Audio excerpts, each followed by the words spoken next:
Before I get started, I need to say one thing. I kinda sort of forgot Dicktown. It's a cartoon from 2000 produced by FX. Yeah, I think half produced by Hulu because the only way you find this cartoon is on Hulu or FX. I'm sorry, but it's one of those cartoons that I knew existed. I put it on my schedule. I put it on the board. Somehow I kind of lose track of it. Not because I keep forgetting. Okay, maybe I did forget, but it's one of those cartoons I am heavily regretting not reviewing because Dicktown is a show that is sort of surprisingly good, also sort of kind of hard to describe. It's simple to say. It's basically kind of like a Scooby-Doo ripoff, but in case if Scooby-Doo never grow up, they're not like their 50s, not sure what they're doing, the gang are sort of broken. You get the idea? Let me try a different point of view. Think of it as sort of Mike Tyson mystery. The only difference is Mike Tyson's show, that cartoon focus on the competence of the group. They really are not good mystery solvers, just the case sort of solves itself. And this one sort of reverse engineered that idea, but using the sort of art stuff of Hanna-Barbera from the 70s, but limited in 10 minutes, but focusing half of the show is just the mystery, the other half focus on the development of the two main characters. Now, I think we should get started. My name is Retro. First time on my channel, I used to review cartoon series, anime series, also been completely random, and take away to talk about the season 1 Dicktown from the FXX. I'm sorry, I keep stuttering. Anyway, now the show focused on two main characters half of the whole series. The first reason is because their relationship is sort of odd. Well, I mean odd, it's basically kind of like peanut butter and jelly. By themselves, they can exist, but together, they're unstoppable because David and John are used to be childhood friends, but not the positive way. It's more like, yeah, one of them was the bully, the other was a nerd, and the bully beat up the nerd all the time, and somehow they became friends, and now they work together. Yeah, it's kind of a weird relationship. Your worst enemy becomes best friends, but I love it how sort of necessary the dynamic needs to work so well because one is the muscle, one is the brain. Besides the obvious, but the interesting part is more layers than that because John doesn't know how to drive, but Debbie can't. So Debbie doesn't know how to talk to people, but John does. And you see what I mean? They can exist together, but at the same time, they're very weak while each other because they have sort of necessary things the other one needs to actually function. And they actually focus on a lot of that idea on the show because together they need each other to exist because they have struggles, not just the basic relationship. I mean, sort of, I need to talk to this girl, can you help me? Or I have no car, lend me your car. That's a sort of interesting conversation have both characters have, and especially the conversation in half because both characters are so different. One is a party animal, the other one is more proper and more aligned. More this we have to follow the rules because the rules says. But I love it. The conversation sort of become comical. And of course, it is a comedy show. You're supposed to do that. But their arguments or their conversations have to do with things that kind of surprising because when they both talk, they talk in the same time. It's almost like trying to focus. Who should I focus on? Was one character or the other? Yeah, it's kind of hard to struggle, but at the same time, it's sort of fun to keep up because it's kind of rare when you see that because movie, television series, cartoon series, or anime series don't allow you to do that because they don't want you to lose focus. Dicktown wants you to lose focus because you want you to actually get focused about the conversation and how ludicrous it really is.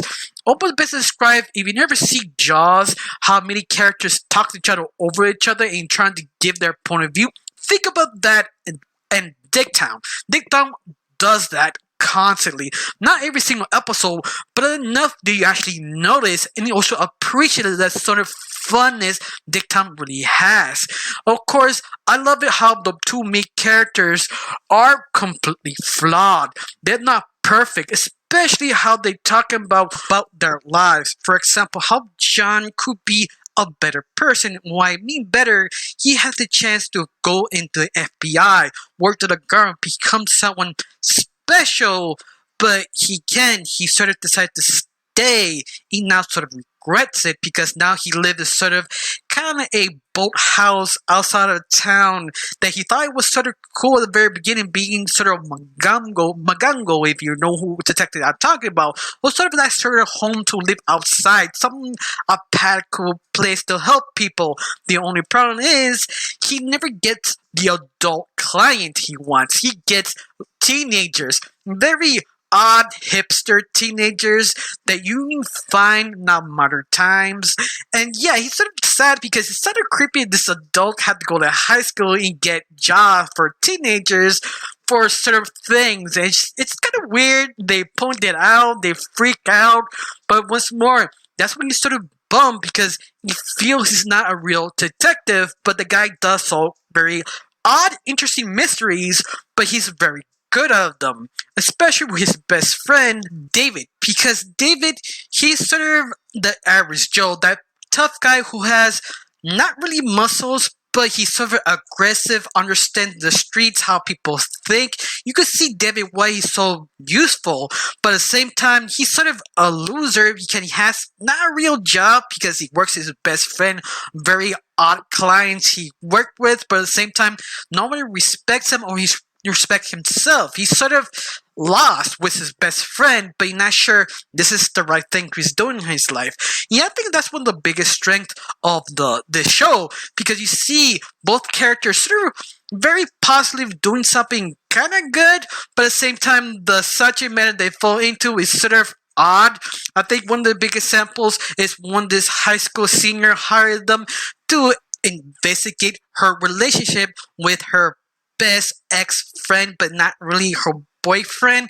They're not a thing because they avoid contact, but they have one night stands all the time. But she doesn't get what is the relationship is with boyfriend or girlfriend, but she doesn't want to tell them. And that's a sort of interesting thing to see the main two characters react to, like, so are you dating or not? And she responds, I don't know. That's why I hire you to figure it out. And that's why sort of the ludicrous of the show. They give you sort of odd, interesting subject matters. You know what I mean? Interesting, sort of modern, interesting, that sort of kind of point in the past and you ask that question, this is right or this is wrong, or this is just weird. You just make thinking complicated. And that is sort of the funness. But I love it. The lingo, what they work with, if it's such a matter, is almost sort of Valley Girl talk. What do you mean Valley Girl talk? It's sort of clueless talk. Like she said, I said, but she said, her but best friend said, but her mother said, but you know what she said, but no. You get that sort of talk? Yeah, that's sort of ironic, like get to the point, please. But it's sort of funny, but you get lost because the teenagers are using too many sophisticated words or pretty stupid words. Just say what we're trying to say, and that's basically one of the main gags in the series. And I just love that. Now, of course, the series is not that perfect. You do have me 1-2 episodes are not the best. It's sort of okay, but they're just sort of single episodes.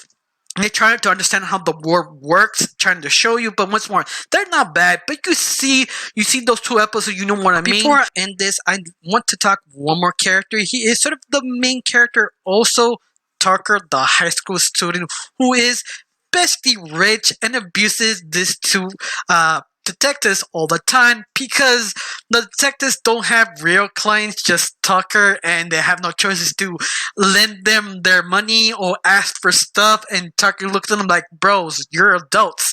Yeah, but you're the only client they keep calling us. So yeah, do you have this sort of weird relationship? Yeah, I just enjoy. Especially Tucker is sort of feminine, gay, bi, straight. But once more, the show doesn't clarify. It sort of plays with the idea. Tucker is there because he's cool, chill. It's one of those guys that doesn't really panic, but hires the people for panicking for him. Once more, he's a duck, but you just enjoy him. Yeah, I think that's what is so great about the series. And the series just does very weird things, but actually kind of dive a little bit because it's just 10 minutes. They can dive deep enough, but it's just enough. You just, I see what you mean. I see the subject matter. I understand what you're going with. And that's why I enjoyed this series. Now, the show is for everyone? No. I recommend watch the first 2 episodes just to make sure if you enjoy. Because the show can make you triggered if you're easily triggered. Yeah, I'm talking about the easily people are so frustrated at the subject matter they're talking about, they hear it somewhere else, they just snap while actually listening to the conversation. And that's what I mean. Watch the first 2 episodes because the first episode do talk about people body swapping male to female, depends on the main character. Like Superman should be Supergirl, and that's what I mean. When the people are tired of sort of type of conversations, don't worry, they don't go deep. They just sort of breeze through it. They never stay in the conversation. It's something that's sort of in the back in the two detectives trying to figure out who stole what or something like that. You know what I mean? They just set it as sort of the stage, but not the main focus. Besides that, one thing I have to mention, the comedy does follow sort of Archer type of comedy that's sort of self-aware but not really, just sort of having fun with it, and that's the whole comedy feel of the show. Just having fun. Yeah, I kind of highly recommend it. Of course, I recommend watch the first 2 episodes. Anything bad just beside that 2 episodes I didn't like. After that, the 10 episodes season is really good. And I hope they do get a season 2 because this show has so much possibilities. The only problem is they only have 10 minutes. In the detective show, you usually need 20 minutes to work with, but they make it work in 10 minutes. I just hope they have a season 2, and I hope I convince you to watch the series. Now, I got nothing else to say. Just thank you for watching. Don't forget to subscribe, and have a wonderful day. Bye.